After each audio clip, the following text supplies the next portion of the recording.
शांति। आज 31 जनवरी 2023 है। राज ऋषि बनने का आधार क्या है?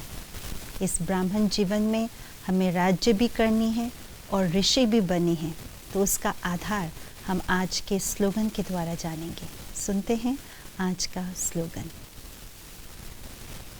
राज ऋषि बनना है तो ब्राह्मण आत्माओं की दुआओं से अपनी स्थिति को निर्विघ्न बनाओ।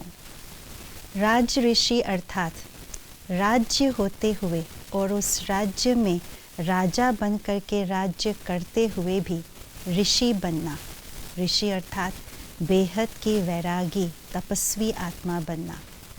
ये राज्य कोई स्थूल राज्य नहीं, कोई स्थूल देश की बात नहीं, परंतु स्वराज्य की बात है। स्वयं के ऊपर राज्य करना, जो मेरा स्थूल और सूक्ष्म कर्मेंद्रिय है उस पर राज्य करते हुए, उसकी जिम्मेवारी निभाते हुए, उस पर अथॉरिटी की शक्ति का प्रयोग करते हुए भी बेहद की वैराग्य वृत्ति हो। और बेहद की वैराग्य वृत्ति इसलिए क्योंकि इस बात का ज्ञान है कि ये दुनिया अब पुरानी हो गई है। इस असार दुनिया में अब कुछ नहीं रह गया है, कोई सार नहीं है, तो इसलिए इस दुनिया से भी वैराग्य, इसको कहा जाता है राज ऋषि।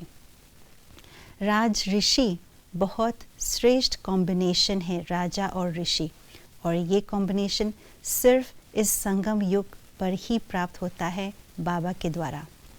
जब हम अपने स्थूल और कर्मेंद्रियों पर राज्य करते हैं तो फुल अटेंशन के साथ, फुल जिम्मेवारी के साथ, फुल अथॉरिटी के साथ अटेंशन दे कर के करते हैं कि कहीं एक भी कर्मेंद्रिय सूक्ष्म और स्थूल हमें धोखा न दे।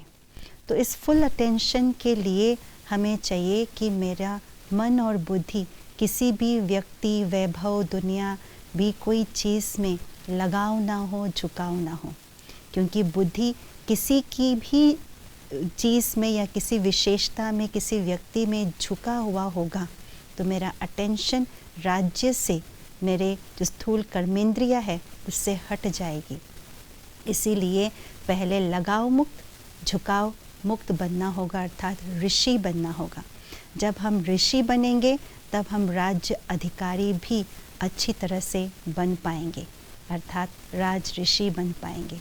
तो ऐसे राज ऋषि स्थिति को प्राप्त करने के लिए आज कहाँ श्रेष्ठ ब्राह्मण आत्माओं की दुआएं प्राप्त कर अपने आप को निर्विघ्न बनाना है, अर्थात निर्विघ्न बनना ही आधार है राज ऋषि बनने का। क्योंकि श्रेष्ठ ब्राह्मण आत्माओं की जो दुआएं है वो एक ऐसी शक्ति है जो हमें छोटे बड़े विघ्नों से पार ले जाते हैं एक सेकंड में। तो अपने आप को निर्विघ्न बनाना ये बहुत इम्पोर्टेंट बात है जो सर्व आत्माओं की दुआओं से हमें सहजता से प्राप्त होगी।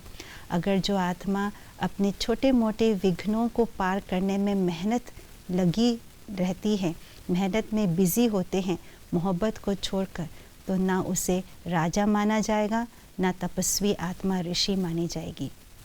राज ऋषि आत्मा हर मेहनत से मुक्त, सदा स्वतंत्र आत्मा होते हैं। इसलिए सर्व की दुआएं प्राप्त करें, अपने आप को निर्विघ्न बनाएं, तभी हम राज ऋषि बन पाएंगे। ओम शांति।